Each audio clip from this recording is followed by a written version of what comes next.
కూడి వచ్చిన మీ అందరికీ ప్రభువైన యేసుక్రీస్తు నామములో శుభాభివందనాలు, స్తోత్రాలు. యవనస్తులు కూడికి వచ్చిన మీ అందరికీ ప్రభు పేరట వందనాలు. యవన కాలం అనేది చాలా విలువైనది, చాలా ప్రమాదకరమైంది. చాలా విలువైనది, చాలా ప్రమాదకరమైంది. యవన కాలాన్ని చాలా జాగ్రత్తగా, ఒక స్కాలర్ అంటాడు, యవన కాలం కోతి లాంటిది అన్నాడు. ఎగిరి ఎగిరి ఎగిరికి సింహాల బోన్లో పడిందంట కోతి. చాలామంది ఎగిరి ఎగిరి ఎగిరి సైతాన్ చేతిలో చిక్కుతుంటారు. అలా చిక్కకూడదనే ఈరోజు యవనస్తుల కూడికి ఇలా పెట్టింది. యవన కాలం చాలా విలువైంది. ఎందుకు విలువైందంటే పరిశుద్ధ గ్రంథం చెప్తుంది, మొట్టమొదట ఆదాము పుట్టాడు. అతను పుట్టడమే యవనస్తుడిగా పుట్టాడు. చప్పట్లు కొట్టండి గట్టిగా, హుషారుగా. అతనికి బాల్యం లేదు, పుట్టడమే యవనస్తుడిగా పుట్టేశాడు. రెండవ ఆదామైన ప్రభువైన యేసుక్రీస్తు బాల్యం ఉంది, యవ్వన కాలం ఉంది, వృద్ధాప్యం లేదు. 33.5 సంవత్సరంలో ప్రాణం పెట్టాడు. ఇద్దరు ఆదాములో యవ్వన కాలం ఉంది. అందుకనే యవ్వన కాలం చాలా విలువైంది. యవ్వన కాలంలో చాలా జాగ్రత్తగా ఉండాలి. ప్రియమైన దేవుని బిడ్డలారా, యోసేపు యవ్వన కాలంలో యవనేచ్చుల నుండి పారిపోయి పవిత్రతను కాపాడుకొని ఉన్నతమైన శిఖరాలకు ఎదిగాడు. యెఫ్తా కుమార్తె తన పరిశుద్ధతను కాపాడుకొని పర్వతాల మీదకి వెళ్ళి తన తండ్రి మాట వినింది. తల్లిదండ్రుల మాట వినడం బిడ్డల జీవితాలలో యవ్వన కాలంలో పవిత్రత, పరిశుద్ధత, చాలా ఉన్నతమైన శిఖరాలకి ఎదిగి దేవునికి ఇష్టమైన జీవితాలు జీవించాలి. యవ్వన కాలం మిమ్మల్ని అందరం చూస్తుంటే మా యవ్వన కాలం మాకు గుర్తుకొస్తుంది. బైబిల్ చెప్తుంది, యవ్వన కాలం ముందు తన కాడిని మోయాలి అని. యవ్వన కాలంలో తన కాడిని మోయాలని. యవ్వన కాలంలో ఇల్లు వదిలిపెట్టి వచ్చాం. యవ్వన కాలం అంతా సేవలో ముందుకు సాగాం. ఇప్పుడు మిమ్మల్ని చూస్తుంటే భూమిని తలకిందులు చేసే వాళ్ళు ఇక్కడికి వచ్చున్నారా అన్నట్లుగా ఉంది. చేతులు చెప్పండి గట్టిగా. రాబోయే రోజుల్లో మన దేశాన్ని దేవుడు మీ చేతికిస్తాడు. ప్రైజ్ లార్డ్, హల్లెలూయా, హల్లెలూయా.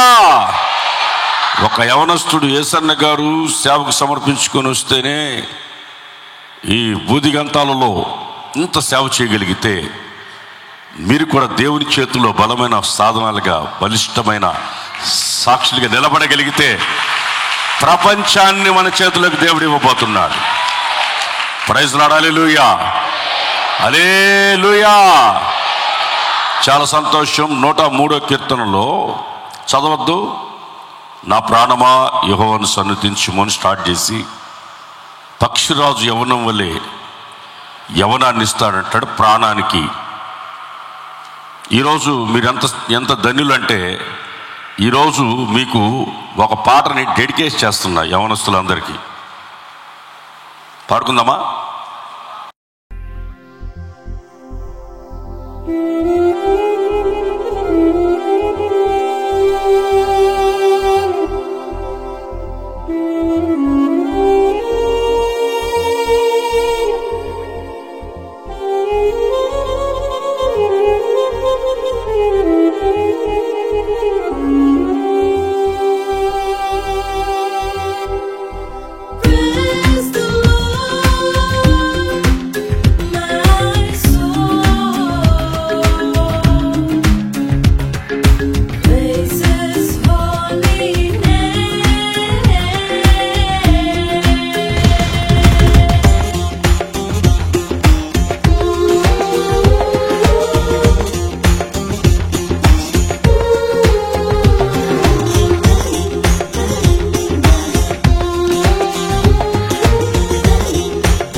ప్రాణమా దేవుని సన్నుతించుమా, ఆయన చేసిన ఉపకారములను దేనిని మరువకుమా.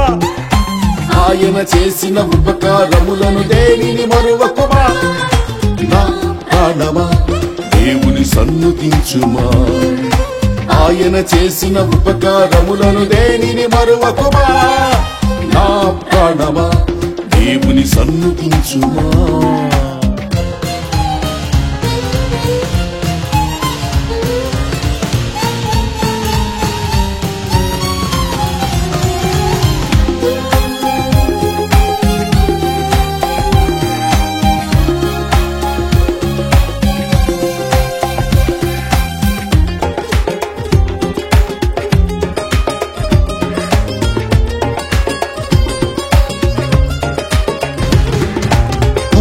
కటాక్షము దయచేయువాడు దీర్ఘాయువుతో తృప్తిపరచువాడు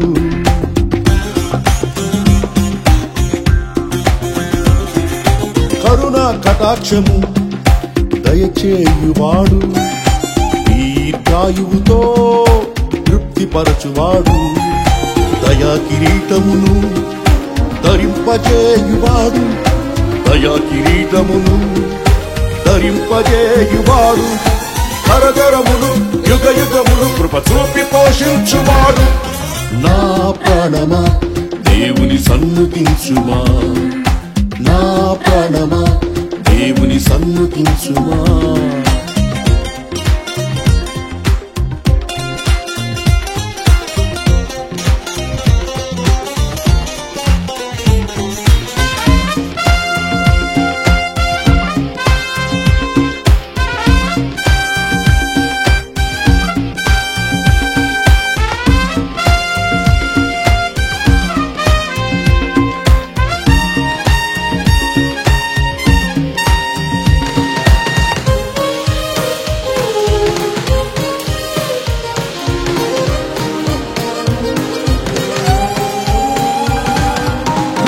క్షేమములు కలుగజేయువాడు నిత్య జీవమును అనుగ్రహించువాడు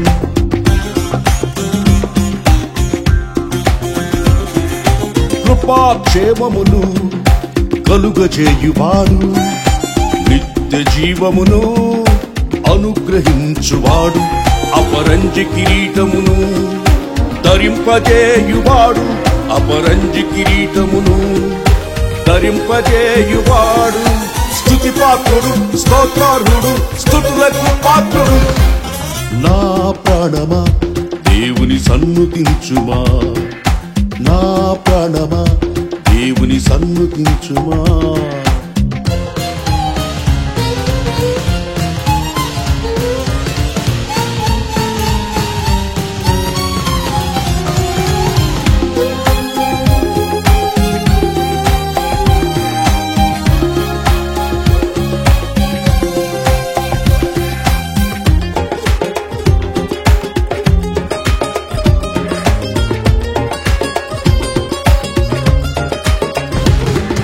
మహిమా ప్రభావము సమృద్ధిగా నింపువాడు రక్షణ వస్త్రముతో అలంకరించువాడు